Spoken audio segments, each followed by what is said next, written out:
तीसरा, दूसरी पंक्ति के अवयवों के सहखंडों का प्रयोग करके डेल बराबर सारणिक का मान ज्ञात कीजिए। तो हमें इसमें दूसरी पंक्ति के अवयव के सहखंड को ज्ञात करना है, फिर उसकी सहायता से इसका मान ज्ञात करना है।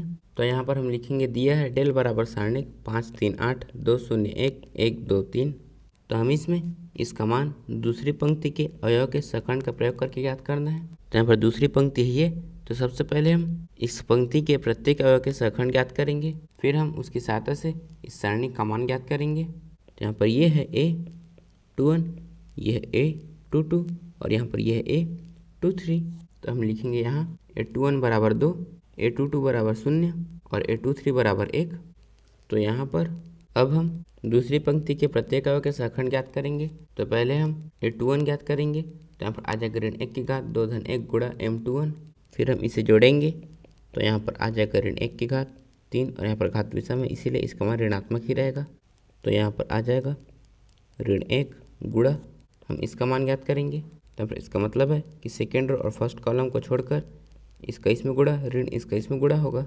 तो यहाँ पर आ जाएगा 9 ऋण 16, फिर हम 9 में 16 घटाएंगे, तो यहाँ पर आ जाएगा ऋण 7। फिर हम इन दोनों का गुणा करेंगे, तो यहाँ पर हमारा उत्तर आ जाएगा 7।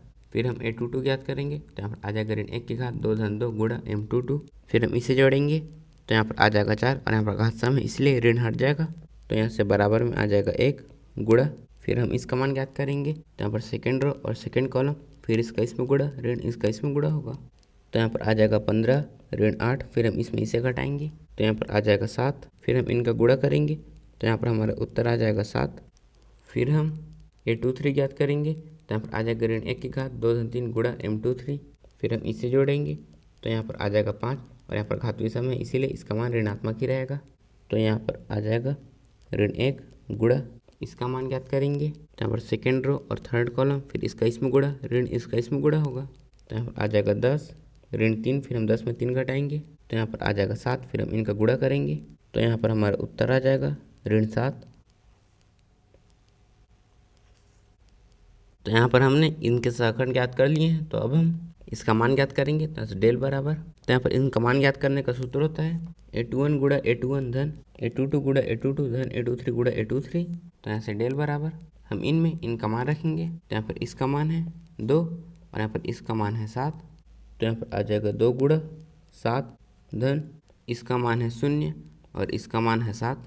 तो यहाँ पर आ जाएगा 0 गुणा 7 धन इसका मान है 1 और इसका मान है ऋण 7। तो यहाँ पर आ जाएगा 1 गुणा ऋण 7। तो यहाँ से डेल बराबर हम इनका गुणा करेंगे, तो यहाँ पर आ जाएगा 14 धन यहाँ पर 0 धन यहाँ पर ऋण 7, फिर ऋण का धन में गुणा होगा, तो यहाँ पर आ जाएगा ऋण 7।